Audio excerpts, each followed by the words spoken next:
అందరికీ నమస్కారం అండి. ఈరోజు కరపెండలం పాకం బట్టి ఎలా వేయాలన్నది మీకు చూపిస్తాను. ఈ కరపెండలం అన్నది అనేక రకాల జబ్బులకి నయం చేస్తుంది. అంటే దీంతోనే సగ్గుబియ్యం కూడా తయారు చేస్తారండి. ఇది ఎలా ఏంటి అన్నది ఇప్పుడు మీకు చూపిస్తాను.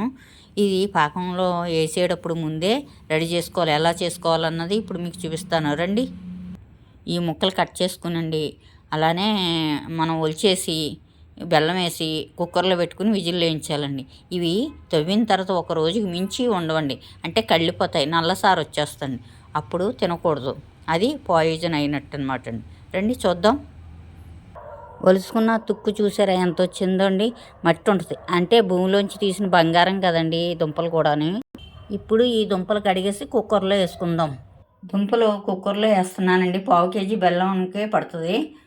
బెల్లం వేసి కొద్దిగా వాటర్ వేద్దామండి. అప్పుడు కుక్కర్ మూత పెట్టేద్దాం. పావు కేజీ బెల్లం వేసాను కదండి, కొద్దిగానే వేయాలండి వాటర్, ఎందుకంటే పలసనైపోతుంది. పాకం పలసనైతే బాగోదండి, అందుకోసమని.